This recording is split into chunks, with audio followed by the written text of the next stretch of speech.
నలుగురు చేసినట్టు చెయ్యను అనేటోళ్ళు ఉంటారు కదా, అందరూ బాటలు పోతుంటే వాళ్ళు ఇంకో కొత్త బాట పొంచిపోతుంటారు. ఏ తుల్లి అయ్యబోయే నెలక కుడిదిలా పడి కుతికెళ్ళాక మునిగినట్టే అవుతారు. ఎక్కడికి పోయినా డిఫరెంట్ డిఫరెంట్ అని ఆఖరికి డీల పడిపోతారు.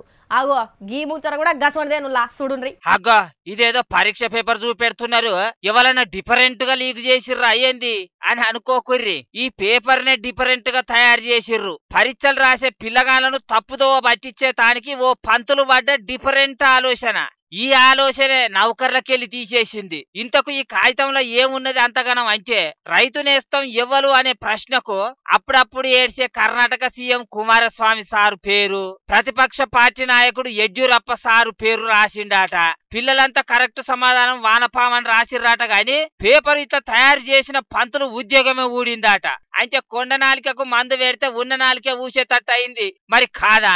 అసలే ఎన్నికలు జరుగుతున్నాయి. డిఫరెంట్ పేరుతోని రాజకీయాలను బడిదాకా తెచ్చి రచ్చరచ్చ చేస్తావా అని నౌకర్కెళ్ళి తీసేసిర్రాట. కర్ణాటక రాష్ట్రం రాజరాజేశ్వరి నగర్లున్న ఓ బడిలా ఈ పేపర్ తయారు చేసిండాట బడి పంతులు. పిల్లలను పక్కదోవ పట్టించడానికి ప్రయత్నం చేసిన పంతులు ఇప్పుడు పాటలు పడే కాడికి వచ్చింది. మరి ఎందుకు చెప్పుర్రే గంతగానం ఉచ్చిల్తానం అని అనుకుంటున్నారట కర్ణాటక పబ్లిక్.